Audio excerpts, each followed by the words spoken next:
അപ്പൊ എല്ലാവർക്കും ഇന്നത്തെ ക്ലാസ്സിലേക്ക് സ്വാഗതം. നമ്മൾ കഴിഞ്ഞ ക്ലാസ്സിൽ നമ്മൾ പഠിച്ചുകൊണ്ടിരുന്നത് പേഴ്സണാലിറ്റിയുടെ ഒരു ഇൻട്രഡക്ഷൻ പാർട്ടായിരുന്നു. അതുപോലെ തന്നെ എന്താണ് പേഴ്സണാലിറ്റി എന്ന് പറഞ്ഞ വേർഡ് എവിടെ നിന്ന് വന്നു, അതുപോലെ തന്നെ ഏതൊക്കെ അപ്രോച്ചുകളാണ് നമുക്ക് ഈ പേഴ്സണാലിറ്റി പഠിക്കാനായിട്ട്, ഏതൊക്കെ അപ്രോച്ചുകളാണ്, അതൊക്കെയാണ് നമ്മൾ കഴിഞ്ഞ ക്ലാസ്സിൽ കണ്ടത്. അതിൽ നമ്മൾ പറഞ്ഞിട്ടുണ്ടായിരുന്നു ഓരോ അപ്രോച്ചുകളും നമ്മൾ ഡീറ്റെയിൽഡ് ആയിട്ട് പോകും നമ്മൾ കഴിഞ്ഞ ക്ലാസ്സിൽ പറഞ്ഞിട്ടുണ്ടായിരുന്നു. അപ്പം ഇവിടെ നമ്മൾ പ്രധാനമായിട്ടും ഇന്നത്തെ ക്ലാസ് നമ്മൾ ഡിസ്കസ് ചെയ്യുന്നത് സൈക്കോ ഡൈനാമിക് അപ്രോച്ച് ആണ്. സൈക്കോ ഡൈനാമിക് അപ്രോച്ച് എന്ന് പറയുമ്പോൾ നമുക്ക് ഓർമ്മ വരേണ്ടത് നമ്മൾ ഓൾറെഡി പറഞ്ഞു കഴിഞ്ഞിട്ടുണ്ടായിരുന്നു, ഫ്രോയിഡിന്റെ ശിഷ്യന്മാരുമാണ് സൈക്കോ ഡൈനാമിക് അപ്രോച്ച് എന്ന് പറയുമ്പോൾ നമുക്ക് പ്രധാനമായിട്ടും ഓർമ്മ വരേണ്ടത്. ഓക്കെ, അപ്പം എന്താണ് ഈ സൈക്കോ ഡൈനാമിക് അപ്രോച്ച്? അതാണ് നമ്മൾ നെക്സ്റ്റ് നോക്കുന്നത് കേട്ടോ. Okay, psychodynamic theories focus on the psychological drives and forces within individuals that explain human behavior and personality. അല്ലെ, അതായത് ഇവിടെ ഈ സൈക്കോഡൈനാമിക് തിയറീസിൽ ഇവർ ഫോക്കസ് ചെയ്യുന്നത് എന്താന്ന് വെച്ചിട്ടുണ്ടെങ്കിൽ, അതായത് എങ്ങനെയാണ് നമ്മളെ മൈൻഡ് എനർജി എക്സ്ചേഞ്ച് ചെയ്യുന്നത്, ട്രാൻസ്ഫോം ചെയ്യുന്നത്, എക്സ്പ്രസ് ചെയ്യുന്നത്, ഇതൊക്കെയാണ് ഈ തിയറീസ് സാധാരണയായിട്ട് കോൺസെൻട്രേറ്റ് ചെയ്യുന്നത്. ഓക്കെ, അതായത് നമ്മളുടെ ഉള്ളിലുള്ള ആ ഒരു എനർജീസ്, അതായത് ഇൻഡിവിജ്വൽസിന്റെ ഉള്ളിലുള്ള ഒരു സൈക്കോളജിക്കൽ ഡ്രൈവ്സ്, ഫോഴ്സസ്, ഇതൊക്കെ എങ്ങനെയാണ് എന്താ പറയാ അവിടെ എക്സ്ചേഞ്ച് ചെയ്യുന്നത്, ട്രാൻസ്ഫോം ചെയ്യുന്നത്, അങ്ങനെ എക്സ്പ്രസ് ചെയ്യുന്നത്, ആ ഒരു രീതികളെയൊക്കെയാണ് ഈ സൈക്കോ ഡൈനാമിക് തിയറിയിൽ പ്രധാനമായിട്ടും കോൺസെൻട്രേറ്റ് ചെയ്യുന്നത്. അതായത് ശരിക്കും പറഞ്ഞു കഴിഞ്ഞാൽ ഇവർ പഠിക്കുന്നത് ശരിക്കും ഹിഡൻ പാർട്ട് ഓഫ് ദ മൈൻഡിനെയാണ്.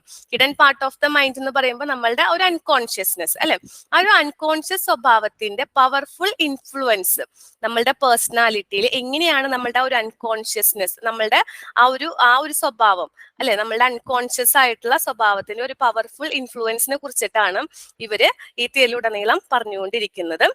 അതുപോലെ തന്നെ നമ്മളുടെ ഏർലി ചൈൽഡ്ഹുഡിൽ ഉണ്ടായ എക്സ്പീരിയൻസുകൾ, അതൊക്കെയാണ് ഈ ഒരു തിയറിയിൽ പ്രധാനമായിട്ടും അവര് ഡിസ്കസ് ചെയ്യുന്നത്.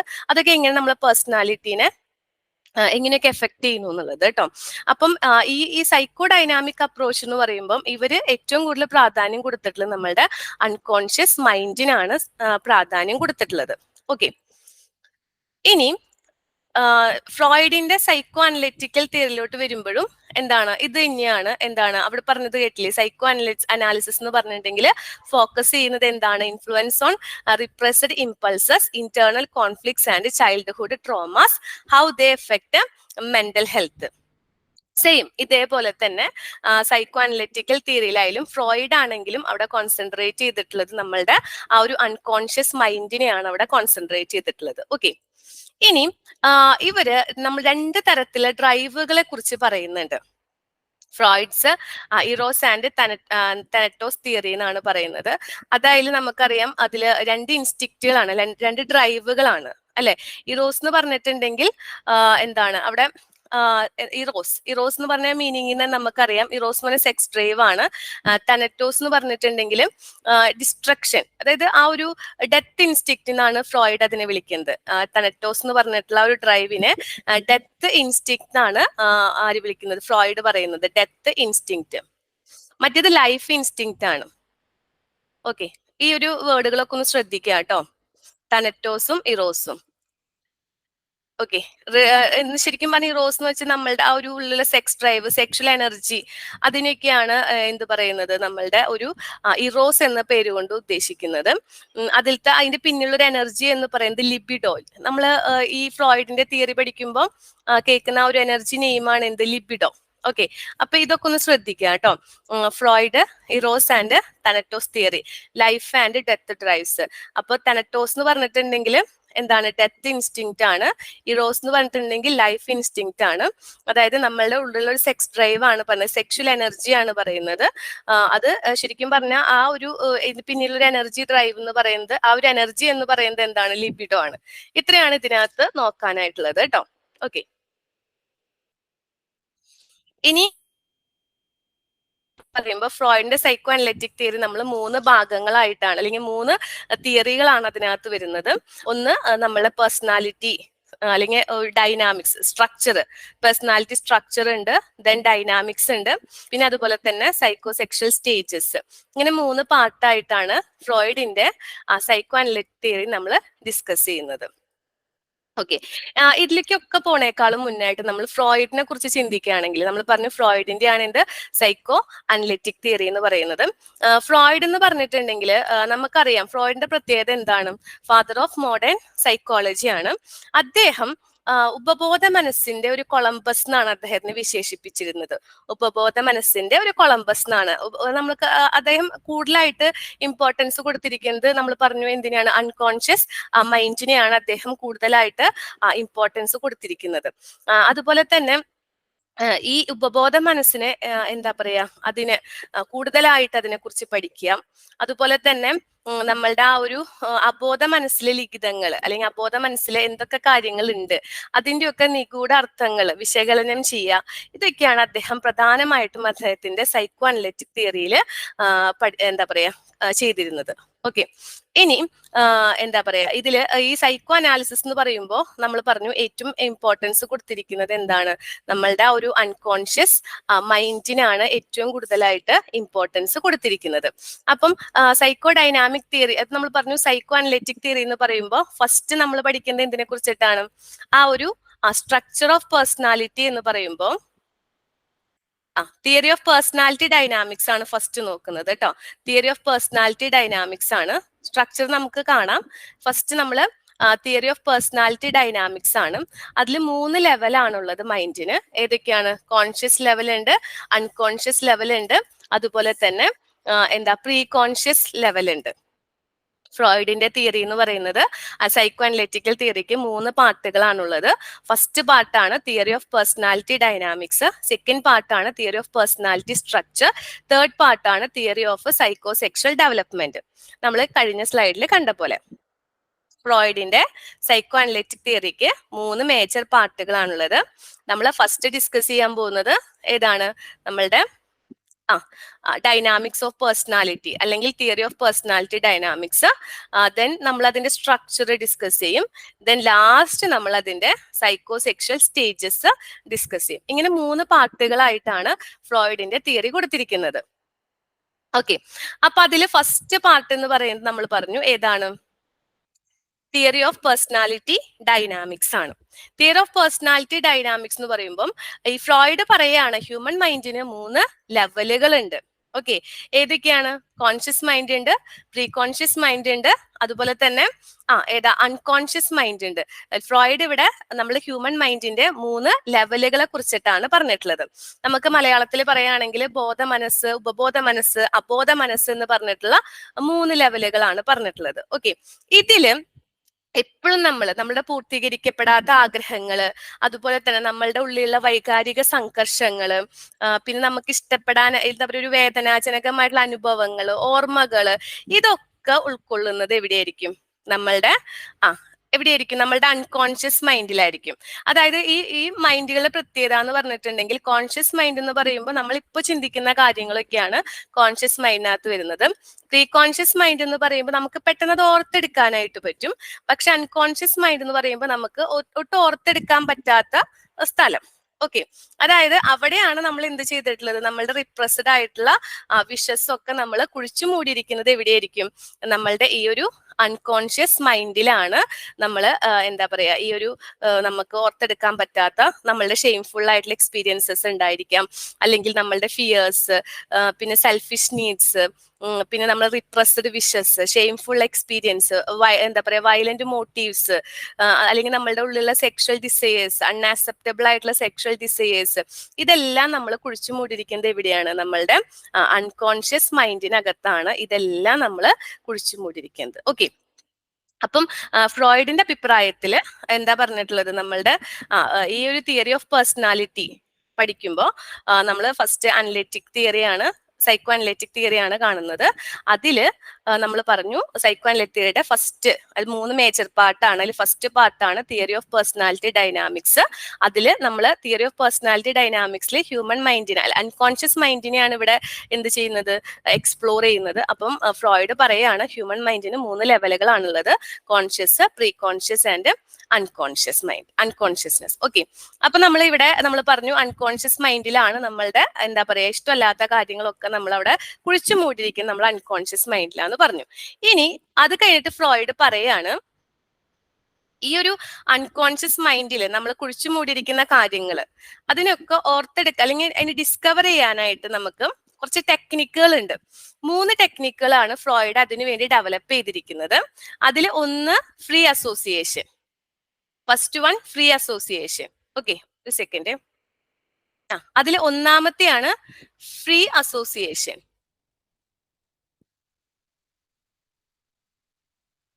Then second one dream interpretation. Third one എന്ന് പറയുന്നത് ഫ്രോയിഡ് ആൻഡ് സ്ലിപ്പ്, അല്ലെങ്കിൽ നമ്മൾ സ്ലിപ്പ് ഓഫ് ടങ് എന്ന് പറയാം കേട്ടോ. ഇതില് ഫ്രീ അസോസിയേഷൻ എന്ന് പറഞ്ഞിട്ടുണ്ടെങ്കിലും നമ്മൾ ഇപ്പൊ ക്ലിനിക്കൽ സൈക്കോളജി ഒക്കെ പഠിക്കുന്ന ആൾക്കാർക്ക് അവര് പ്രധാനമായിട്ടും ചെയ്യുന്ന കാര്യം എന്താ വെച്ചാൽ നമ്മൾ അടുത്ത് വരുന്ന ആൾക്കാരെ കൊണ്ട് അവർ കുറെ സംസാരിപ്പിക്കും. അപ്പൊ അവര് സംസാരിക്കുമ്പം അവരുടെ ഉള്ളിൽ നിന്നുള്ള കാര്യങ്ങൾ, അതായത് ഒരുപാട് കാര്യങ്ങൾ നമ്മൾ ഇങ്ങനെ വെറുതെ സംസാരിച്ചുകൊണ്ടിരിക്കുമ്പോൾ അവരുടെ ഉള്ളിൽ നിന്നുള്ള കാര്യങ്ങളൊക്കെ ഇങ്ങനെ പുറത്തു വരും. അതിലൂടെയാണ് അവര് എന്ത് ചെയ്യുന്നത്, ആ ഒരു അൺകോൺഷ്യസ് മൈൻഡിലെ കാര്യങ്ങളൊക്കെ അവര് മനസ്സിലാക്കുന്നത്. അതിനു വേണ്ടിയിട്ടാണ് അവർ എന്ത് ചെയ്യുന്നത്, ഒരുപാട് കാര്യങ്ങൾ ഇങ്ങനെ സംസാരിപ്പിച്ചുകൊണ്ടിരിക്കുന്നത്. അതിനെയാണ് ഫ്രീ അസോസിയേഷൻ എന്ന് പറയുന്നത്. രണ്ടാമത്തെ ഡ്രീം ഇന്റർപ്രിട്ടേഷൻ ആണ്.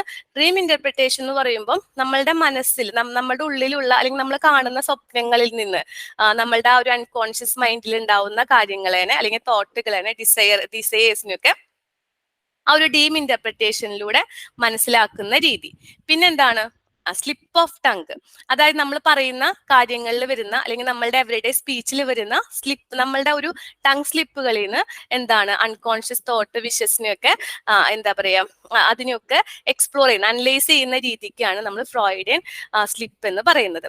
അപ്പം ഇവിടെ നമ്മൾ പറഞ്ഞത് first theory of personality dynamics ആണ്. അതിൽ 3 രീതിയിലാണ് നമ്മളുടെ മൈൻഡിനെ ഫ്രോയിഡ് 3 ലെവലുകൾ ഉണ്ടെന്നാണ് പറയുന്നത്: conscious mind, pre conscious mind, unconscious mind.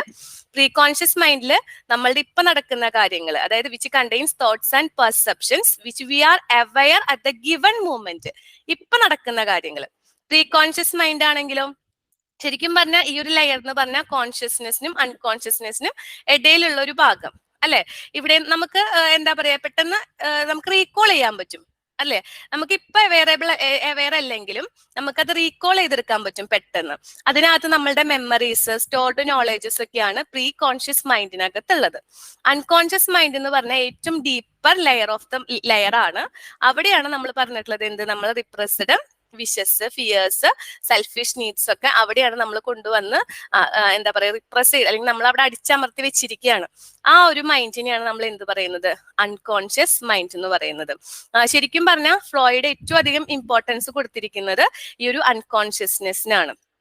Okay, നമ്മൾ പറഞ്ഞു നമ്മളുടെ അൺസാറ്റിസ്ഫൈഡ് ഡിസയേഴ്സ്, പെയിൻഫുൾ എക്സ്പീരിയൻസ്, ഇതെല്ലാം നമ്മൾ അതിനകത്ത് റിപ്രസ് ചെയ്തിരിക്കുക. ഈ ഒരു unconscious layer of the mind അതിനകത്ത് നമ്മൾ എന്താ പറയുക റിപ്രസ് ചെയ്തിരിക്കുകയാണ്. അപ്പൊ ഫ്രോയിഡിന്റെ അഭിപ്രായത്തിൽ നമ്മളുടെ ബിഹേവിയർ പാറ്റേൺ, അതുപോലെ തന്നെ നമ്മളുടെ പേഴ്സണാലിറ്റി, ഇതെല്ലാം ഡിറ്റർമിൻ ചെയ്യുന്നത് നമ്മളുടെ ഈ ഈ ഒരു റിപ്രസ് ചെയ്ത് വെച്ചിരിക്കുന്ന ഡിസയേഴ്സും എക്സ്പീരിയൻസും ഒക്കെയാണ്. അതായത് അൺകോൺഷ്യസ് മൈൻഡിൽ നമ്മൾ ഈ കുഴിച്ചു മൂടിയിട്ടിരിക്കുന്ന ഈ ഒരു എന്താ പറയുക നമ്മളുടെ ഡിസയേഴ്സ്, എക്സ്പീരിയൻസസ് ഒക്കെ ആണെന്നാണ് നമ്മളുടെ ഫ്രോയിഡിന്റെ അഭിപ്രായത്തിൽ.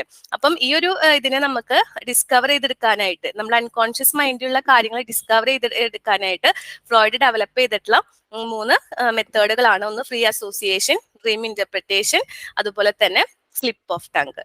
ഇതാണ് നമ്മളുടെ ആദ്യത്തെ തിയറി. സൈക്കോ അനലിറ്റിക്കൽ തിയറിയുടെ ഫസ്റ്റ് മേജർ പാർട്ടാണ് ഏത്, theory of personality dynamics. Clear ആയെന്ന് വിചാരിക്കുന്നു കേട്ടോ. ഓക്കെ, ഇനി നമുക്കറിയാം നമ്മളുടെ മനസ്സിനകത്ത് കുറെ കാര്യങ്ങൾ നമ്മൾ പറഞ്ഞു എന്താണ് ഈ നമ്മൾ റിപ്രസ് ചെയ്ത് വെച്ചിരിക്കുകയാണ്. അതായത് നമ്മൾ അതിനകത്ത് കുഴിച്ചു മൂടി വെച്ചിരിക്കുകയാണ്. അപ്പൊ നമുക്ക് ഇപ്പം ഒരു കാര്യം കിട്ടാത്തത് നമ്മൾ എന്ത് ചെയ്യും, നമ്മളുടെ ഒരു നമ്മൾ അതിനെ ന്യായീകരിക്കും അല്ലെ. അതായത് നമ്മൾ പോലും അറിയാതെ നമ്മൾ അൺകോൺഷ്യസ് മൈൻഡ് ചെയ്യുന്ന ഒരു കാര്യമാണ്. നമുക്കിപ്പോ എന്താ പറയാ, ഇപ്പൊ ഏതെങ്കിലും ഒരു കാര്യം എനിക്ക് ആഗ്രഹം ഉണ്ടായിരുന്നു, പക്ഷെ അത് കിട്ടിയില്ല. അപ്പൊ നമ്മൾ എന്ത് പറയും? അത് കിട്ടാനേ നന്നായി, അല്ലെ? അത് നമ്മൾ പോലും അറിയാതെ നമ്മളുടെ അൺകോൺഷ്യസ് മൈൻഡിൽ നിന്ന് അങ്ങനെ ഒരു ന്യായീകരണം വരും, അല്ലെ? നന്നായി, അത് കിട്ടാത്തത് നന്നായി, അല്ലെ? അങ്ങനെ ആ രീതിക്കാണ് നമ്മൾ എന്ത് പറയുന്നത്? ഡിഫൻസ് മെക്കാനിസം എന്ന് പറയുന്നത്. അതായത് നമ്മളുടെ അൺകോൺഷ്യസ് മൈൻഡ് നമ്മൾ പോലും അറിയാതെ എന്ത് ചെയ്യാണ്? അതിനെ നമ്മളുടെ ഈഗോനെ പ്രൊട്ടക്ട് ചെയ്യാൻ വേണ്ടിയിട്ട് കുഴപ്പമില്ല, അത് ഇങ്ങനെ ചെയ്ത് അത് വന്നത് ശരി, അത് അങ്ങനെ നന്നായി. അല്ലെങ്കിൽ ഇപ്പം എനിക്ക് എന്തെങ്കിലും ഒരു എന്താ പറയാ, ഭയങ്കര ദേഷ്യം വന്നു. അപ്പം ഞാൻ എന്ത് ചെയ്തു? എന്റെ അടുത്തുള്ള ആരെങ്കിലും ഞാൻ ചീത്ത പറയാണ്, ആ ഒരു ദേഷ്യം മുഴുവൻ, അല്ലെ? അപ്പൊ അതൊക്കെ നമ്മളുടെ എന്താണ്? നമ്മളുടെ ഒരു എന്താ പറയാ, ആ ഒരു സ്ട്രെസ്സിനെ നമ്മൾ റിലീവ് ചെയ്യാൻ, അല്ലെങ്കിൽ നമ്മളുടെ ആ ഒരു മനസ്സിനകത്തുണ്ടായ അല്ലെങ്കിൽ നമുക്ക് കിട്ടാതിരുന്ന ആ ഒരു കാര്യങ്ങളെയൊക്കെ നമ്മൾ ഓവർകം ചെയ്യാനായിട്ട്, അല്ലെങ്കിൽ അതിനെയൊക്കെ ഒന്ന് മൂടി വെക്കാനായിട്ട്, അല്ലെങ്കിൽ എന്താ പറയാ, ആ ഒരു മെക്കാനിസത്തിനെയാണ് നമ്മൾ എന്ത് പറയുന്നത്? ഡിഫൻസ് മെക്കാനിസം എന്ന് പറയുന്നത്. Defence mechanism, repression, denial, projection, displacement, regression, sublimation, ഇങ്ങനെ ഒരുപാട് എണ്ണം ഉണ്ട്. അതിനെ കുറിച്ചിട്ട് ഡീറ്റെയിൽഡ് ആയിട്ട് നമുക്ക് വരുന്ന ക്ലാസ്സുകളിൽ എടുക്കാം കേട്ടോ. ഇപ്പൊ നമ്മൾ ജസ്റ്റ് എന്താണ് ഡിഫൻസ് മെക്കാനിസം, അതായത് നമ്മൾ പറഞ്ഞു നമ്മളുടെ നമുക്ക് നമ്മൾ പൂർത്തീകരിക്കപ്പെടാത്ത ആഗ്രഹങ്ങളൊക്കെ ഉണ്ടാവുമല്ലോ. അപ്പൊ നമ്മളുടെ ഈഗോ പ്രൊട്ടക്ട് ചെയ്യാൻ വേണം, അല്ലെ? നമുക്കത് കിട്ടിയില്ലെങ്കിലും നമുക്കത് ഓക്കെ, കുഴപ്പമില്ല, എനിക്കത് കിട്ടിയില്ലെങ്കിലും കുഴപ്പമില്ല, അത് കിട്ടാതെ നന്നായി എന്നൊക്കെ നമ്മൾ അങ്ങനെ മനസ്സിനെ പറഞ്ഞ് നമ്മളുടെ ഉള്ളിന്റെ ഉള്ളിൽ നിന്ന് തന്നെ നമ്മൾ പോലും അറിയാതെ നമ്മൾ ഡിഫെൻഡ് ചെയ്യാണ് ആ ഒരു കാര്യത്തിനെ, അല്ലെ? അതിനെയാണ് നമ്മൾ എന്ത് പറയുന്നത്? ഡിഫൻസ് മെക്കാനിസം എന്ന് പറയുന്നത്. ഡിഫൻസ് മെക്കാനിസം നമ്മൾ കുറച്ചും കൂടെ എന്താ പറയാ, ഡീറ്റെയിൽഡ് ആയിട്ട് നമ്മൾ പഠിക്കൂ കേട്ടോ. ഇപ്പൊ നമ്മൾ ഇത്രയും കാര്യങ്ങൾ മാത്രം മനസ്സിലാക്കി വെച്ചാൽ മതി. അതില് നമ്മൾ ഇമ്പോർട്ടന്റ് ആയിട്ടുള്ള എന്താ പറയാ മെത്തേഡ്സ് ആണ്, ഡിഫൻസ് മെക്കാനിസംസ് ആണ്. ഇത് റിപ്രഷൻ, റിഗ്രഷൻ, ഡിസ്പ്ലേസ്മെന്റ്, സബ്ലിമേഷൻ, ഇങ്ങനെ ഓരോ മെത്തേഡുകൾ ഉണ്ട്. ഇതിനെ കുറിച്ച് നമുക്ക് ഡീറ്റെയിൽഡ് ആയിട്ട് വരുന്ന ക്ലാസ്സുകളിൽ നോക്കാം. ഓക്കെ, അപ്പൊ അത് കഴിഞ്ഞു. ഇനി അടുത്തത് നമ്മൾ പറഞ്ഞു നെക്സ്റ്റ് മേജർ പാർട്ടാണ് theory of personality dynamics. Theory of personality dynamics എന്ന് പറയുമ്പോൾ അവിടെ Freud personality theory of personality structure കേട്ടോ. ഡൈനാമിക്സ് നമ്മൾ പറഞ്ഞു കഴിഞ്ഞു. രണ്ടാമത്തെയാണ് തിയറി ഓഫ് പേഴ്സണാലിറ്റി സ്ട്രക്ചർ. ഈ തിയറി ഓഫ് പേഴ്സണാലിറ്റി സ്ട്രക്ചറിൽ ഫ്രോയിഡ് പേഴ്സണാലിറ്റി സ്ട്രക്ചറിന് 3 കാര്യങ്ങളായിട്ടാണ് പറഞ്ഞിരിക്കുന്നത്. Id, ego, super ego. Id, ego, super ego. The personality structure is made up of 3 interlocking systems. ആ 3 interlocking systems എന്ന് പറഞ്ഞ ഏതാണ്? ഇത്, ഈഗോ, സൂപ്പർ ഈഗോ. ഓക്കെ, ഈ 3 സിസ്റ്റത്തിനും അതിൻ്റെതായിട്ടുള്ള ഓൺ പ്രോപ്പർട്ടീസ് ഉണ്ട്. അത് they interact with one another closely. And human personality എന്ന് പറയുന്നത് എന്താ പറയാ, ഔട്ട്കം ഓഫ് ദീസ് ഇന്ററാക്ഷൻസ് ആണ്. ഓക്കെ, അതാണ് പേഴ്സണാലിറ്റി സ്ട്രക്ചറിന്റെ. പേഴ്സണാലിറ്റി സ്ട്രക്ചർ എന്ന് പറയുമ്പോൾ തിയറി ഓഫ് പേഴ്സണാലിറ്റി സ്ട്രക്ചറിൽ ഫ്രോയിഡ് പറഞ്ഞു വെച്ചിരിക്കുന്നതാണ് എന്ത്? അതായത് പേഴ്സണാലിറ്റി സ്ട്രക്ചർ എന്ന് പറഞ്ഞത് ഈ ഒരു 3 കാര്യങ്ങൾ കൊണ്ടാണ് നിർമ്മിക്കപ്പെട്ടിരിക്കുന്നത്. ഏതൊക്കെയാണ്? ഇത്, ഈഗോ, സൂപ്പർ ഈഗോ. നമ്മൾ ജനിക്കുന്ന സമയത്ത് ശരിക്കും പറഞ്ഞു കഴിഞ്ഞാൽ ഇത് മാത്രമേ ഉണ്ടാവുള്ളൂ. ഓക്കെ, ഇതെന്ന് പറഞ്ഞിട്ടുണ്ടെങ്കിൽ ശരിക്കും നമ്മളുടെ ഒരു ഊർജത്തിന്റെ ഉറവിടാണ് നമ്മുടെ ഉള്ളിലെ. ശരിക്കും നമ്മൾ അതിനെ ഇപ്പൊ ഫ്രോയിഡിന്റെ ഒരു അഭിപ്രായത്തിൽ പറയുകയാണെങ്കിൽ നമ്മളെ മനുഷ്യന്റെ ഉള്ളിലെ ഒരു മൃഗവാസനേനെയൊക്കെ നമുക്ക് എന്ത് പറയാം, ആ ഒരു നമ്മളുടെ അതിനൊക്കെയാണ് നമ്മൾ എന്ത് പറയുന്നത്? ഇതെന്ന് പറയുന്നത്. ഇതെന്ന് പറഞ്ഞാൽ is the original source of personality and it is the reservoir of psychic energy, libido. പറഞ്ഞല്ലോ, നമ്മളുടെ ഉള്ളിലുള്ള ആ ഒരു ഊർജത്തിന്റെ ഉറവിടാണ് ശരിക്കും എന്ത് പറയുന്നത്? ഇതെന്ന് പറയുന്നത്. ഓക്കെ, ഇനി ഈ ഇതിനെ കുറിച്ച് പറയുകയാണെങ്കിൽ ഇത് വർക്ക് ചെയ്യുന്നത് പ്ലഷർ പ്രിൻസിപ്പിൾ അനുസരിച്ചിട്ടാണ്. ഇത് വർക്ക് ചെയ്യുന്നത് പ്ലഷർ പ്രിൻസിപ്പിൾ അനുസരിച്ചിട്ടാണ്. അത് എപ്പോഴും ഓർത്ത് വെക്കുക കേട്ടോ. ക്വസ്റ്റ്യൻ വരും, ഇത് വർക്ക് ചെയ്യുന്നത് ഏത് പ്രിൻസിപ്പിൾ അനുസരിച്ചിട്ടാണ്? ഇത് വർക്ക് ചെയ്യുന്നത് എന്താണ്? പ്ലഷർ പ്രിൻസിപ്പിൾ അനുസരിച്ചിട്ടാണ്. അതായത് ഇപ്പൊ നമ്മളൊരു കൊച്ചുകുട്ടീനെ പോലെ, ഇപ്പൊ എനിക്ക് ഇപ്പൊ അത് കിട്ടണം എന്ന് പറഞ്ഞാൽ എന്താണ്? എനിക്ക് ഇപ്പൊ അത് കിട്ടിയേ പറ്റൂ. ആ രീതിയിലാണ് എന്ത്? ഇത് വർക്ക് ചെയ്യുന്നത്. അപ്പം ഇതെന്ന് പറഞ്ഞിട്ടുണ്ടെങ്കിൽ നമ്മൾ പറഞ്ഞു അത് ഒറിജിനൽ സോഴ്സ് ആണ് പേഴ്സണാലിറ്റിയുടെ, reservoir of psychic energy, libido. Okay, it is the primitive biogenic impulses in man consist of everything that is inherited psychology including എന്താ പറയാ, ഇൻക്ലൂഡിങ് നമ്മളുടെ ഡ്രൈവ് എന്താണ്? Sex and aggression. It is inborn, അത് inborn ആണ്. And operates on animal level. Okay.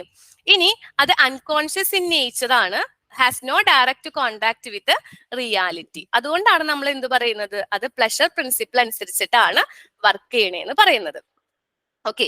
അതായത് ഒന്നും കൂടെ explain ചെയ്യുകയാണെങ്കിൽ നമ്മൾ പറഞ്ഞു ഇതെന്ന് പറയുന്നത് അത് സോഴ്സ് ഓഫ് പേഴ്സണാലിറ്റി ആണ്, അല്ലെ, ഒറിജിനൽ സോഴ്സ് ഓഫ് പേഴ്സണാലിറ്റി ആണ്. നമ്മളുടെ ഉള്ളിലുള്ള ഒരു സൈക്കിക് എനർജി, ലിബിഡോയുടെ ഒരു റിസർവോയർ ആണ്.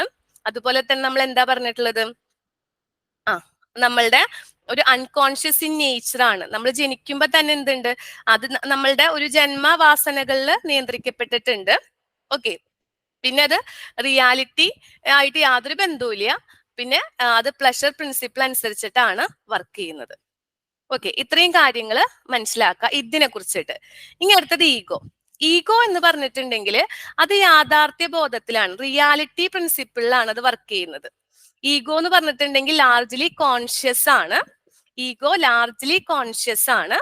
അത് വർക്ക് ചെയ്യുന്നത് നമ്മൾ പറഞ്ഞു റിയാലിറ്റി പ്രിൻസിപ്പിളിലാണ് അത് വർക്ക് ചെയ്യുന്നത്. ഓക്കെ. അതായത് നമ്മളുടെ ഉള്ളിലുള്ള ഒരു പോലീസ് ഫോഴ്സ് എന്ന് പറയാം ഈഗോനെ. ഈഗോ ആണ് ശരിക്കും പറഞ്ഞാൽ ഇതിന്റെയും സൂപ്പർ ഈഗോന്റെയും ആ ഒരു ബാലൻസ് കീപ്പ് ചെയ്യുന്നത്. ഇവർ രണ്ടുപേരെയും ഡിമാൻഡുകൾക്കിടയിൽ ഒരു ബാലൻസ് കീപ്പ് ചെയ്യുന്നത് ആരാണ്, ഈഗോ ആണ്. ഈഗോ വർക്ക് ചെയ്യുന്നത് റിയാലിറ്റി പ്രിൻസിപ്പിളിലാണ്. ഓക്കെ. ഇനി അടുത്തത് സൂപ്പർ ഈഗോ. സൂപ്പർ ഈഗോനെ കുറിച്ച് പറയാനാണെങ്കിൽ സൂപ്പർ ഈഗോ എന്ന് പറഞ്ഞിട്ടുണ്ടെങ്കിൽ consciousness in the ordinary sense. ശരിക്കും പറഞ്ഞാൽ അതൊരു മൊറാലിറ്റി പ്രിൻസിപ്പിളിലൊക്കെയാണ് വർക്ക് ചെയ്യുന്നത്. അതായത് ഇപ്പം നമ്മളിപ്പം ക്ലാസ് കേട്ടുകൊണ്ടിരിക്കുകയാണ്. അപ്പൊ നമ്മൾക്ക് ക്ലാസ് കേട്ടുകൊണ്ടിരിക്കുമ്പോൾ വിശന്നു, അപ്പൊ എനിക്ക് ഇപ്പൊ തന്നെ ഭക്ഷണം കഴിക്കണം. അതാണ് എന്ത്, ഇത് എനിക്ക് വിശന്ന അപ്പൊ ഭക്ഷണം കഴിക്കണം. ഓക്കെ. അപ്പം എന്താ പറയാ, സൂപ്പർ ഈഗോ പക്ഷെ അങ്ങനെയല്ല. അതായത് അത് ചെയ്യുന്നത് തെറ്റല്ലേ, അങ്ങനെ ഒരു മൊറാലിറ്റി പ്രിൻസിപ്പിളിലാണ് അത് വർക്ക് ചെയ്യുന്നത്. ഇവർ രണ്ടുപേരും തമ്മിൽ ബാലൻസ് ചെയ്യുന്നതാണ് എന്ത്, ഈഗോ. അത് റിയാലിറ്റി പ്രിൻസിപ്പിളിലാണ് വർക്ക് ചെയ്യുന്നത്. ഓക്കെ. അപ്പം ഇത്രയും കാര്യങ്ങൾ മനസ്സിലാക്കാം. നമ്മൾ പറഞ്ഞു തിയറി ഓഫ് പേഴ്സണാലിറ്റി സ്ട്രക്ചർ എന്ന് പറയുമ്പോൾ 3 കാര്യങ്ങളാണ് നമുക്ക് ഓർത്തു വെക്കേണ്ടത്. ഇത്, ഈഗോ, സൂപ്പർ ഈഗോ. അതിൽ ഇത് എന്ന് പറയുന്നത് നമ്മൾ പറഞ്ഞു പ്ലഷർ പ്രിൻസിപ്പിൾ ആണ്. ഈഗോ എന്ന് പറഞ്ഞിട്ടുണ്ടെങ്കിൽ റിയാലിറ്റി പ്രിൻസിപ്പിൾ അനുസരിച്ചിട്ടാണ്. സൂപ്പർ ഈഗോ എന്ന് പറഞ്ഞിട്ടുണ്ടെങ്കിൽ നമ്മൾ എന്താണ്, മൊറാലിറ്റി പ്രിൻസിപ്പിൾ അനുസരിച്ചിട്ടാണ് വർക്ക് ചെയ്യുന്നത്.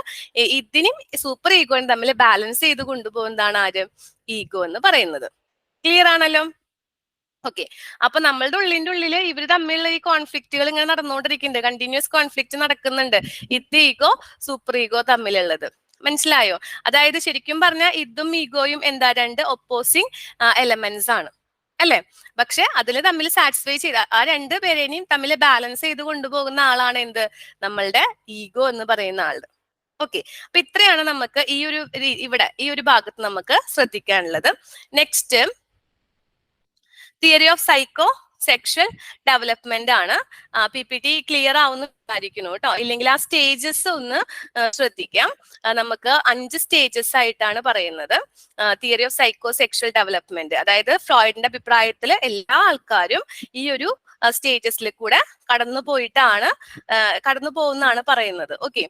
അപ്പൊ അതാണ് സൈക്കോ സെക്ഷൽ ഡെവലപ്മെന്റ്. അതിൽ first one oral stage, second one anal stage, then phallic stage, latency stage, genital stage. Okay. അതില് ഓറൽ സ്റ്റേജ് എന്ന് പറഞ്ഞിട്ടുണ്ടെങ്കിൽ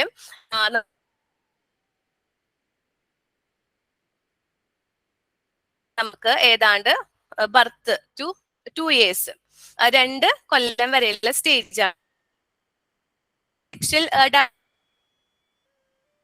നമ്മൾ മനസ്സിലാക്കുന്ന 2 കാര്യങ്ങളാണ്. ഒന്ന് നമ്മള് എറോജിനിയസ് സോണിനെ കുറിച്ചിട്ട് നമ്മൾ മനസ്സിലാക്കണം. പിന്നെ ഫിക്സേഷൻ എന്ന് പറയുന്ന ഒരു ഡേനെ കുറിച്ച് നമ്മൾ മനസ്സിലാക്കണം. ഈ ഒരു തിയറിലോട്ട് പോകുന്നതിനുമുണ്ട്. അതായത് നമ്മൾ പഠിച്ചു നമ്മുടെ ഉള്ളിലുള്ള ആ ഒരു സൈക്കിക് എനർജിനെ പറയുന്ന പേര് എന്താണ്, ലിബിഡോ എന്നാണ് നമ്മൾ പറഞ്ഞു.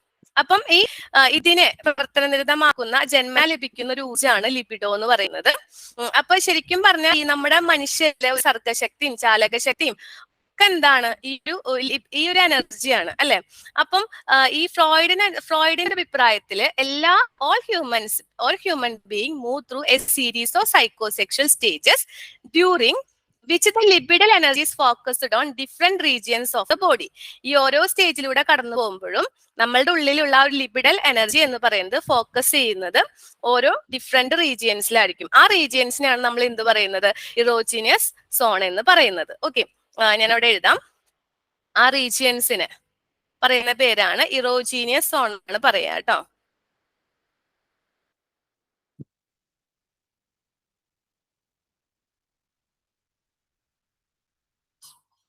ഓക്കെ, ശ്രദ്ധിക്കുക കേട്ടോ, ഇറോജീനിയസ് സോൺ എന്നാണ് പറയാം.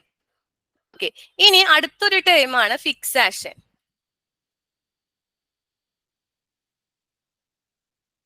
അടുത്തൊരു ടേമാണ് ഫിക്സാഷൻ. ഓക്കെ, അതായത് നമുക്ക് എവിടെയെങ്കിലും ഫിക്സാഷൻ എന്ന് പറഞ്ഞിട്ടുണ്ടെങ്കിലും ഇപ്പം നമ്മുടെ കുട്ടികളുടെ നീഡ്സ് ഈ ഓരോ ഡെവലപ്മെന്റൽ സ്റ്റേജിലും കുട്ടികൾ സൈക്കോസെക്ഷൽ സ്റ്റേജിലും എവിടെയെങ്കിലും കുട്ടികളുടെ നീഡ്സ് അൺസാറ്റിസ്ഫൈഡോ ഓവർ സാറ്റിസ്ഫൈഡോ ആയി കഴിഞ്ഞാൽ അവിടെ ഫിക്സാഷൻ സംഭവിക്കുന്നതാണ് പറയുന്നത്. ഓക്കെ, അവിടെ ഫിക്സാഷൻ സംഭവിക്കുന്നതാണ് പറയുന്നത്. അതായത് നമ്മൾ പറയില്ലേ, ഏതെങ്കിലും ഒരു ഘട്ടമായിട്ട് കെട്ടുപിണഞ്ഞ് കിടക്കുമ്പോൾ ഉണ്ടാവുന്ന ഒരു കെട്ടുപിണഞ്ഞ് കിടക്കുകയാണെങ്കിൽ അവിടെ എന്ത് സംഭവിക്കും? ഫിക്സാഷൻ സംഭവിക്കും. ഓക്കെ, അപ്പൊ ഈ രണ്ട് ടേമുകൾ ഒന്ന് ഓർത്തു വെക്കാം. എന്താണ് എറോജിനിയസ് സോണും ഫിക്സാഷനും കേട്ടോ. ഫിക്സാഷൻ എന്ന് പറഞ്ഞാൽ ഒന്നുമില്ല, എന്താണ്, അതായത് ഒരു സോർട്ട് ഓഫ് അറസ്റ്റ് ഡെവലപ്മെന്റ് എന്നാണ് പറയുക. നമ്മൾ എവിടെയെങ്കിലും കുട്ടിയുടെ ആ ഒരു നീഡ്സ് ഓവർ സാറ്റിസ്ഫൈ ചെയ്യോ അല്ലെങ്കിൽ അൺസാറ്റിസ്ഫൈ ചെയ്യുമ്പോൾ ഉണ്ടാവുന്നതാണ് ഇത് ഫിക്സാഷൻ എന്ന് പറയുന്നത്. ഓക്കെ, ഇനി നമ്മളെ ഒരു അഡൾട്ട് പേഴ്സണാലിറ്റി എന്ന് പറയുന്നത് എപ്പോഴും എന്തിനെ ഡിപ്പെൻഡ് ചെയ്യുന്നുണ്ട്? ഈ ഒരു ഫിക്സാഷന് ഡിപ്പെൻഡ് ചെയ്യുന്നുണ്ട് കേട്ടോ, ഓരോ സ്റ്റേജിലും ഉണ്ടാവുന്നത്. അത് നമ്മൾ ഈ സ്റ്റേജസ് ഡിസ്കസ് ചെയ്യുമ്പോൾ നിങ്ങൾക്ക് കൂടുതലായിട്ട് മനസ്സിലാവും. അപ്പം ഫസ്റ്റ് സ്റ്റേജ് ആണ് ഓറൽ സ്റ്റേജ് കേട്ടോ. ഒന്നാമത്തെ സ്റ്റേജ് ഓറൽ സ്റ്റേജ്. ക്ലിയർ അല്ലെങ്കിൽ ഒന്ന് റൈറ്റ് ഡൗൺ ചെയ്തിട്ടുള്ളൂ കേട്ടോ. ഓറൽ സ്റ്റേജ് ആണ്. ഓറൽ സ്റ്റേജ് എന്ന് പറഞ്ഞിട്ടുണ്ടെങ്കിൽ ബർത്ത് ടു 2 years ആണ് ഓറൽ സ്റ്റേജ് വരുന്നത്. ഇവിടെ നമ്മളുടെ ഇറോജിനിയസ് സോൺ എന്ന് പറയുന്നത് എന്തായിരിക്കും? മൗത്ത് ആയിരിക്കും. അതായത് നമ്മൾ ചെറിയ കുട്ടികളെ ആലോചിച്ച് നോക്കുക, അവരെന്ത് കിട്ടിയാലും എന്താ ചെയ്യുന്നത്? ഒന്ന് സക്ക് ചെയ്തുകൊണ്ടിരിക്കും, ബൈറ്റ് ചെയ്തുകൊണ്ടിരിക്കും അല്ലെ? അവരെപ്പോഴും അങ്ങനെയായിരിക്കും. അപ്പൊ നമ്മളുടെ അതായത് അവര് ഓറൽ ആക്ടിവിറ്റിയാണ് അല്ലെ? ഇൻഫന്റിന്റെ കാര്യത്തില്, കുഞ്ഞു കുട്ടികളുടെ കാര്യത്തില് അവരെപ്പോഴും ചെയ്തുകൊണ്ടിരിക്കുന്നത് എന്തായിരിക്കും? അവരെന്ത് കിട്ടിയാലും കടിക്കുക അല്ലെങ്കിൽ സക്ക് ചെയ്യുക, അങ്ങനത്തെ കാര്യങ്ങളായിരിക്കും. അപ്പൊ അവിടെ നമ്മളുടെ ആ ഒരു ഇറോജിനിയസ് സോൺ എന്ന് പറയുന്നത് എപ്പോഴും എവിടെയായിരിക്കും? നമ്മളുടെ മൗത്തിലായിരിക്കും, അല്ലെങ്കിൽ കുട്ടികളുടെ, അല്ലെങ്കിൽ ഒരു 2 വയസ്സ് വരെ ഉള്ള കാര്യങ്ങളാണ് പറയുന്നത്. അവിടെ ആ ഒരു മൗത്തിലാണ് അത് ഫോക്കസ് ചെയ്തിരിക്കുന്നത്. ഇനി ഇവിടെ എന്തെങ്കിലും ഫിക്സാഷൻ സംഭവിക്കുകയാണെങ്കിൽ എന്തായിട്ട് മാറും? ഭാവിയിൽ നമ്മൾ കൂടുതലായിട്ട് ഫുഡ് കഴിക്കുന്ന ആൾക്കാര്, പിന്നെ ഡ്രിങ്ക് ചെയ്യുന്ന ആൾക്കാർ, നെയിൽ ബൈറ്റിംഗ്, സ്മോക്കിംഗ്, ഇങ്ങനെയൊക്കെയുള്ള ആൾക്കാരായിട്ട് മാറാനുള്ള സാധ്യതകളാണ് അവിടെ കാണുന്നത്. രണ്ടാമത്തെ സ്റ്റേജ് ആണ് അനാൽ സ്റ്റേജ്. ഓക്കെ, അപ്പൊ നമുക്കറിയാം നമ്മളുടെ ഇറോജിനിയസ് സോൺ എന്ന് പറയുന്നത് എന്തായിരിക്കും? ആനസ് ആയിരിക്കും അല്ലെ? അതായത് ഇവിടെ എന്ന് പറഞ്ഞിട്ടുണ്ടെങ്കിൽ അതായത് ഇവിടെ ലിബിഡോ കോൺസെൻട്രേറ്റ് അല്ലെങ്കിൽ നമ്മളുടെ ആ ഒരു എനർജി കോൺസെൻട്രേറ്റ് ചെയ്യും, ലിബിഡിൽ എനർജി കോൺസെൻട്രേറ്റ് ചെയ്യുന്നത് എവിടെയായിരിക്കും? നമ്മളുടെ അനാൽ സോണിലായിരിക്കും അല്ലെ? ഇപ്പം ഈ ഒരു പ്രായത്തിലാണ് നമ്മൾ പാരന്റ്സ് ഒരു ടോയ്ലറ്റ് ട്രെയിനിങ് ഒക്കെ കൊടുക്കുന്നത്. 2 to 3 വയസ്സ് വരെയുള്ള പ്രായത്തിലാണ്. 2 വയസ്സ് മുതൽ 3 വയസ്സ് വരെയുള്ള പ്രായത്തിലാണ് കുട്ടികൾക്ക് ടോയ്ലറ്റ് ട്രെയിനിങ് ഒക്കെ കൊടുക്കുന്നത് അല്ലെ? അപ്പൊ ചില കുട്ടികൾ എന്ത് ചെയ്യും? ടോയ്ലറ്റ്, അതായത് കൂടുതൽ നേരം പിടിച്ചു വെക്കാൻ ശ്രമിക്കുക. ചില കുട്ടികളാണെങ്കിൽ എന്താ, അങ്ങനെയൊന്നുമില്ല, ഫ്രീ ആയിട്ട് അല്ലെ?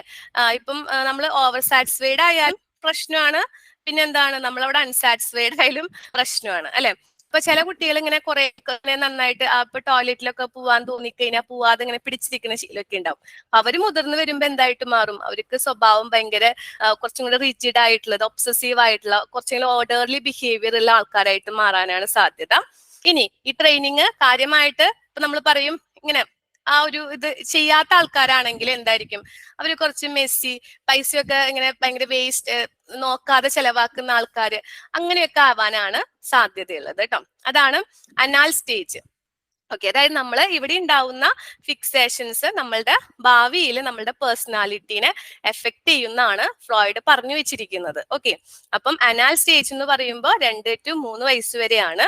അവിടെ നമ്മൾ പറഞ്ഞു സെക്ഷൽ അല്ല, പ്ലഷർ, നമ്മളുടെ ആ ഒരു ലിപിഡൽ എനർജി കോൺസെൻട്രേറ്റ് ചെയ്തിരിക്കുന്നത് അനാൽ സോണിലാണ്. ഓക്കെ, നെക്സ്റ്റ് മൂന്നാമത്തെ സ്റ്റേജ് ആണ് ഫാലിക് സ്റ്റേജ്.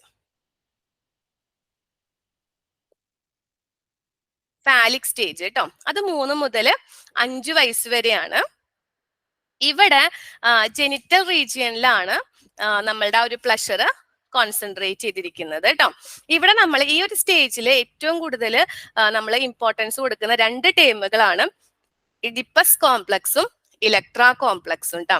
ഇഡിപ്പസ് കോംപ്ലക്സും ഇലക്ട്രാ കോംപ്ലക്സും. ഓക്കെ, 2 കാര്യങ്ങൾ നമ്മളോട് ഇമ്പോർട്ടൻസ് കൊടുക്കണം കേട്ടോ. First one Oedipus complex, then second one ഇലക്ട്രാ complex. ഈ സ്റ്റേജിൽ കാണപ്പെടുന്ന 2 കാര്യങ്ങളാണ്. അതായത് ഈ ഒരു സ്റ്റേജിന്റെ പ്രത്യേകത എന്താണ്?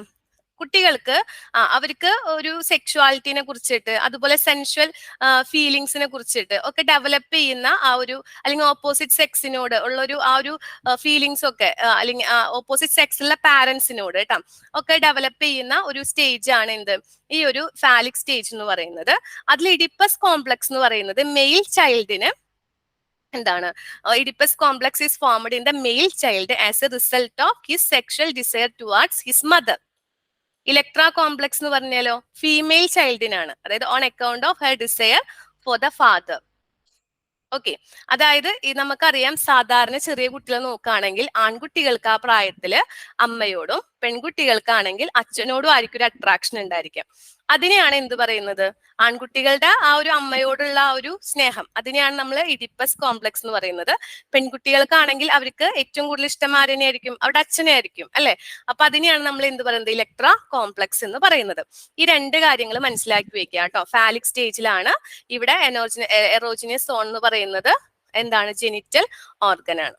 ഓക്കെ, നെക്സ്റ്റ് സ്റ്റേജ് ആണ് latency stage. Okay, latency stage ആണ്. ലാറ്റൻ 6 ത്രൂ പ്യൂബർട്ടി. ഓക്കെ, അവിടെ എന്ന് പറഞ്ഞിട്ടുണ്ടെങ്കിൽ അതൊരു ഡോർമന്റ് പീരീഡ് ആണ്. ഓക്കെ, അവിടെ temporary repression of sexual interest and pleasure is derived from external world. അതായത് ഇവിടെ കുട്ടികൾക്ക് പെൺകുട്ടികളായിട്ട് സൗഹൃദങ്ങൾ സ്ഥാപിക്കുക, ആൺകുട്ടികളായിട്ട് മാത്രം ഒരു കൂട്ടുകൂടുക, അങ്ങനത്തെ ഒരു സ്റ്റേജ് ആണത്. അതായത് അവിടെ സെക്ഷൽ എന്താ പറയുക ഇൻട്രസ്റ്റിനും പ്ലഷേഴ്സിനും ഒക്കെ ഒരു റിപ്രഷൻ വരുന്ന ഒരു ടെമ്പററി റിപ്രഷൻ സംഭവിക്കുന്ന ഒരു സ്റ്റേജ് ആണ് ഇത് ലാറ്റൻസി സ്റ്റേജ്. ഈ ഒരു സ്റ്റേജിന്റെ പ്രത്യേകത ഇതാണ് കേട്ടോ. നെക്സ്റ്റ് ലാസ്റ്റ് വൺ ആണ് ജെനിറ്റൽ സ്റ്റേജ്. ജെനിറ്റൽ സ്റ്റേജിനകത്തുള്ള പ്രത്യേകത എന്താന്ന് വെച്ചിട്ടുണ്ടെങ്കിൽ ഇത് അഡോളസെന്റ് ആൻഡ് ബിയോണ്ട് ആണ്. ഇവിടെ നമുക്ക് വീണ്ടും എന്താണ്, അതായത് mature sexual relationship with partner of opposite sex. അതായത് നമ്മള് പ്യൂബർട്ടി കഴിഞ്ഞു, ദെൻ അടുത്ത നമ്മൾ എന്തായി, മുതിർന്ന ആൾക്കാർ, ആ ഒരു അഡോളസെന്റിലേക്ക് കടന്നു അല്ലെ. അപ്പൊ മുതിർന്ന തരത്തിലുള്ള കാര്യങ്ങൾ നമുക്ക് ഓപ്പോസിറ്റ് സെക്സിനോട് ഉണ്ടാവുന്ന ഒരു എന്താ പറയാ മെച്യൂർ ആയിട്ടുള്ള സെക്ഷൽ റിലേഷൻഷിപ്പ് ഒക്കെയാണ് ഈ ഒരു പ്രായത്തിൽ ഉണ്ടാവുക. അപ്പം theory of psycho sexual development എന്ന് പറയുമ്പോൾ അതിൽ 5 സ്റ്റേജ് ആണ് നമ്മളിപ്പോ പറഞ്ഞിട്ടുള്ളത്. ഒന്ന് oral stage, anal stage, phallic stage, latency stage, genital stage. Okay, ഇത്രയും കാര്യങ്ങളാണ് ഇതിനകത്ത് നമുക്ക് ഇമ്പോർട്ടന്റ് ആയിട്ട് നോക്കാനുള്ളത്. അതിൽ ഫാലിക് സ്റ്റേജിലുള്ള 2 കാര്യങ്ങൾ പഠിക്കുക, ഇഡിപ്പസ് കോംപ്ലക്സും അതുപോലെ തന്നെ എന്താണ് ഇലക്ട്രാ കോംപ്ലക്സും. അപ്പൊ നമ്മൾ ഇന്ന് ഡിസ്കസ് ചെയ്തിട്ടുള്ളത് സൈക്കോ ഡൈനാമിക് തിയറിയിലെ, നമുക്കറിയാം സൈക്കോ ഡൈനാമിക് എന്ന് പറയുമ്പോൾ ഫ്രോയിഡിന്റെ ശിഷ്യന്മാരുമാണ്. അതില് ഇവര് ഏറ്റവും കൂടുതൽ ഇമ്പോർട്ടൻസ് കൊടുത്തിട്ടുള്ള അൺകോൺഷ്യസ് മൈൻഡിനാണ്. ദെൻ സൈക്കോ അനലിറ്റിക് തിയറി എന്ന് പറയുമ്പോൾ ഫ്രോയിഡും ഇതുപോലെ തന്നെ അൺകോൺഷ്യസ് മൈൻഡിനെയാണ് പഠിച്ചിട്ടുള്ളത്. 2 തരത്തിലുള്ള ഡ്രൈവ്സ് നമ്മളുടെ ഹ്യൂമൻസിലുള്ളത് ഇറോസും തനറ്റോസും ആണ്.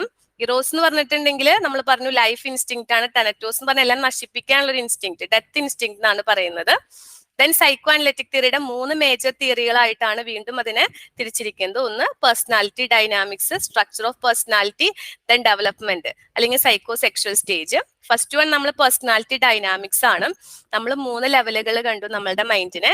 അതിൽ നമ്മൾ പറഞ്ഞു നമ്മുടെ പേഴ്സണാലിറ്റിനെ ഏറ്റവും കൂടുതൽ ഡിപ്പെൻഡ് ചെയ്യുന്നത് ആരാണ്, ഈ അൺകോൺഷ്യസ് മൈൻഡിൽ നമ്മൾ കുഴിച്ചു മൂടുന്ന നമ്മളുടെ കാര്യങ്ങളാണ്. ഓക്കെ, ദെൻ ആ അൺകോൺഷ്യസ് മൈൻഡിൽ നമ്മൾ കുഴിച്ചുമൂടിയ കാര്യങ്ങൾ പഠിക്കാനുള്ള എളുപ്പവഴിയായിട്ട് നമുക്ക്, എളുപ്പവഴിയല്ല, 3 ടെക്നിക്കുകളാണ് ഫ്രോയിഡ് കൊണ്ടുവന്നിട്ടുള്ളത്. ഏതൊക്കെയാണ്? Free association, dream interpretation, Freud and slip. Okay. Then defence mechanism, നമുക്ക് പൂർത്തീകരിക്കാൻ കഴിയാത്ത ഡിസയേഴ്സ് അല്ലെ, അതൊക്കെ വരുമ്പോ നമ്മളുടെ ഉപബോധ മനസ്സ് തന്നെ കണ്ടെത്തുന്ന ഒരു മെക്കാനിസം, അതാണ് എന്ത് ഡിഫൻസ് മെക്കാനിസം എന്ന് പറയുന്നത്. ഡീറ്റെയിൽഡ് ആയിട്ട് പഠിക്കും. Then theory of personality structure, ഇത് ഈഗോ സൂപ്പർ ഈഗോ അല്ലെ. ഇതെന്ന് പറഞ്ഞാൽ പ്ലഷർ പ്രിൻസിപ്പിൾ അനുസരിച്ചിട്ട്, super ego reality principal, then ego reality principal, super ego എന്താണ് മൊറാലിറ്റി പ്രിൻസിപ്പിൾ അനുസരിച്ചിട്ടാണ് വർക്ക് ചെയ്യുന്നത്. ഇതിനെയും സൂപ്പർ ഈഗോനും തമ്മിൽ ബാലൻസ് ചെയ്യുന്ന ആളാരാണ്? ഈഗോ ആണ്. ഇനി ദെൻ സൈക്കോ സെക്ഷൽ ഡെവലപ്മെന്റ് നമ്മള് 5 സ്റ്റേജിലൂടെയാണ് കടന്നു പോയിട്ടുള്ളത്. Oral, anal, phallic, latency, genital. ഇവിടെ നമ്മൾ ഇറോജിനസ് സോൺസ് ഏതാണെന്ന് നമ്മൾ മനസ്സിലാക്കുക. ഓരോ സ്റ്റേജിലും ഫിക്സേഷൻ വരുമ്പോൾ എന്തൊക്കെയാണ് നമുക്ക് മാറ്റങ്ങൾ, നമ്മുടെ പേഴ്സണാലിറ്റിയിൽ എന്തൊക്കെ ചേഞ്ച് വരുത്തും എന്നുള്ളത് ക്ലിയർ ആയിട്ട് മനസ്സിലാക്കുക കേട്ടോ. ഇത്രയാണ് നമുക്ക് ഈ ഫ്രോയിഡിന്റെ തിയറിയിൽ പഠിക്കാനുള്ളത്. ഇനി നമുക്ക് 2 പേരുടെ തിയറീസും കൂടെ ഈ ഒരു സൈക്കോ ഡൈനാമിക് തിയറീസിൽ പഠിക്കാനുണ്ട്. അത് നമുക്ക് നെക്സ്റ്റ് ക്ലാസ്സിൽ ഡിസ്കസ് ചെയ്യാം കേട്ടോ. ഓക്കെ, അപ്പൊ ഇത്രയും കാര്യങ്ങൾ മനസ്സിലായി എന്ന് വിചാരിക്കുന്നു. Thank you. അടുത്ത ക്ലാസ്സിൽ കാണാം കേട്ടോ.